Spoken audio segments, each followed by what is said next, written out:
মাননীয় মুখ্যমন্ত্রী বালিঘাট তৃণমূল থেকে গেল, আসল দাবি করা তৃণমূল পালিয়ে গেল। অনারেবল চিফ মিনিস্টারকে বলবো, চিফ মিনিস্টার যা যা অ্যাকশন নিচ্ছেন পূর্ণ সমর্থন করছি, কিন্তু কিন্তু কিন্তু যারা যারা যারা যারা হঠাৎ তৃণমূলের সঙ্গে ঝগড়া করে বাঁচার চেষ্টা করছে তাদের বিরুদ্ধে অভিযোগ থাকলে একটাকে বাঁচতে দেবেন না, একটাকে বাঁচতে দেবেন না।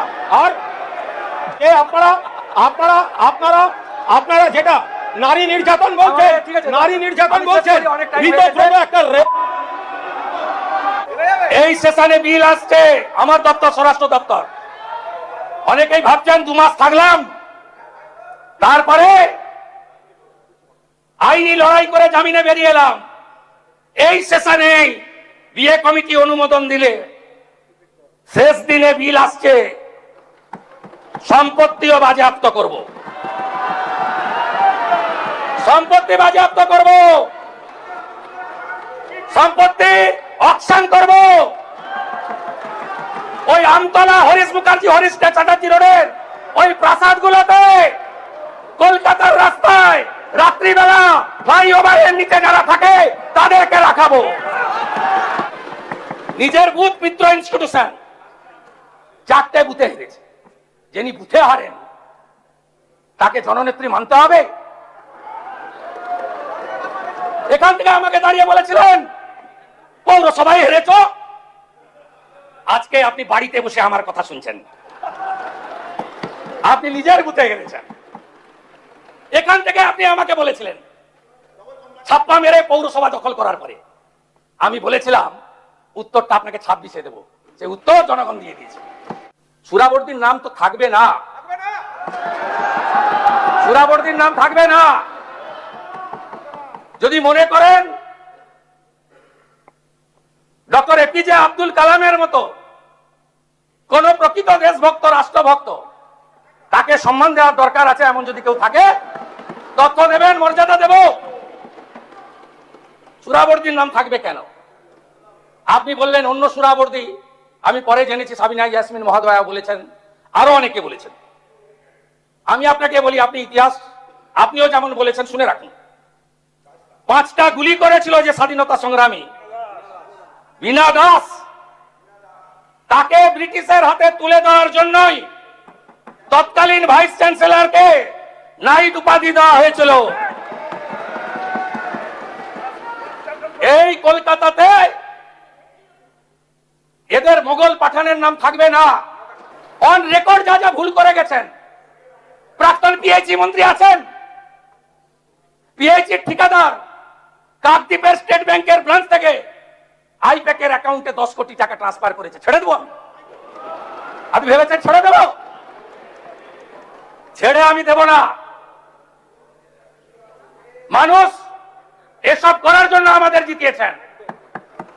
আমি আশ্বস্ত করতে চাই বাংলার গণদেবতা জনতা জনার্দনকে, প্রত্যেকটা হিসাব হবে, বিচার হবে, আপনারা শান্তি পাবেন।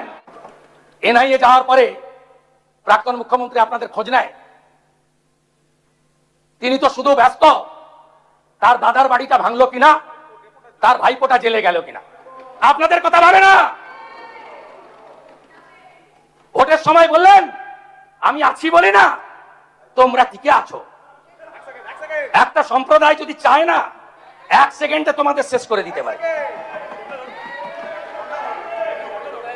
এটা কোনো কথা? এইখান থেকে দাঁড়িয়ে এই মাইকে মহাকুম্ভকে আপনি মৃত্যু কুম্ভ বলেছিলেন, তার বদলা নিয়েছে বাংলা। যে অত্যাচার আপনারা করেছেন 21-এ, এই অত্যাচার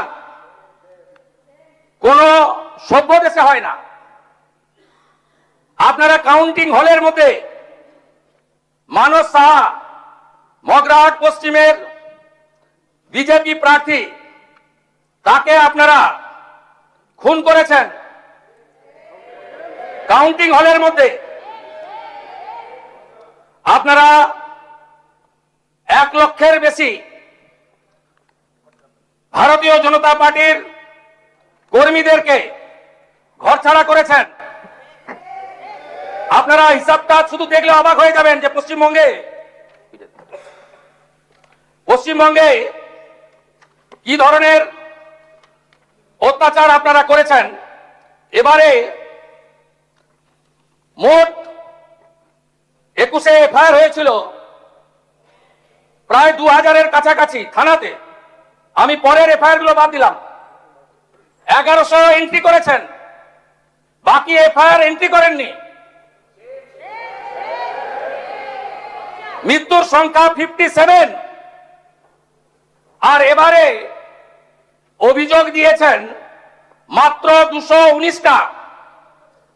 আর পশ্চিমবঙ্গের পুলিশ এফআইআর করেছে, মোটো এফআইআর নিয়ে 262। আপনাদের আগে ক্ষমা চাওয়া উচিত যে কাজটা আপনারা করেছেন। একজন সদস্যা কালীগঞ্জের, তিনি অনেক বক্তব্য রাখছিলেন। আমি তো ধন্যবাদ জানাবো অধ্যক্ষকে যে তিনি মেড ইন স্পিচ পুরোটাই ওনাকে পড়তে দিয়েছেন। আমার মনে হয়েছে মাননীয় সদস্যা ওরা নিজের কথা বলেননি, কেউ ওটা বানিয়ে লিখে দিয়েছেন। তা আপনার তামান্নার কথা বললেন না কেন? আপনি যেদিন উপনির্বাচনে জিতেছিলেন, আপনার বাহিনী 6 বছরের ছোট্ট শিশু তামান্নাকে খুন করেছিল। তার মা বিচার পায়নি, আমার অফিসে ওয়েট করছে। আমি ডেকেছিলাম 4টের সময়। আপনাদের কাছ থেকে এগুলো শুনতে হবে? আপনি বলছেন গণতন্ত্রের কথা, আমাদের ডাকতেন আপনারা। মুখ্যমন্ত্রী মন্ত্রী তো দূরের কথা, আপনারা ভয়ে থরথর করে কাঁপতেন মন্ত্রীরা। এই মনে হয় দেখে ফেললো। আরে আমরা তো প্রথম দিন থেকে এমএলএদের ডাকছি, কথা বলছি, আমাদের কর্মীরা রেগেও যাচ্ছে। আমরা এই প্র্যাকটিসে বিশ্বাস করি না। আমরা মনে করি সংবিধান অনুযায়ী চলতে হবে, for the people, by the people, of the people. প্রত্যেকটা অ্যাডমিনিস্ট্রেটিভ রিভিউ মিটিং এ আপনাদের ডাকা হচ্ছে, কথা হচ্ছে। গতকাল বাজেট ঘোষণায় অর্থমন্ত্রী আপনাদের এমএলএদেরও কিছু প্রস্তাবকে গুরুত্ব দিয়েছেন। আপনারা 5 বছর কি করেছেন? আমাকে কতবার বের করেছেন হাউস থেকে? 5 বার বের করেছেন। 11.5 মাস বাইরে রেখেছেন। আমি ওখান থেকে দাঁড়ালেই এই বোনেরা সব সামনে এগিয়ে যেতেন, বোনেদের ঢাল তৈরি করা হতো। কত মামলা করেছেন আমার নামে? বিরোধী দলনেতা এলপি ঋতব্রত ব্যানার্জি, আপনার নামে কটা মামলা হয়েছে? টোটাল মামলা হয়েছে আমার নামে 102। হাইকোর্ট সুপ্রিম কোর্ট কোয়াশ করার পরে ভবানীপুর নন্দীগ্রামের নির্বাচনী হলফনামায় আমার মামলার সংখ্যা দিতে হয়েছে 35। আপনাদের কাছ থেকে জ্ঞান শুনবো? আমরা এখনো বলিনি মুখে নিকো প্লাস লাগাতে। আপনার নেত্রী বলতো। আমাকে কতবার হাইকোর্টে যেতে হয়েছে পারমিশন নিতে?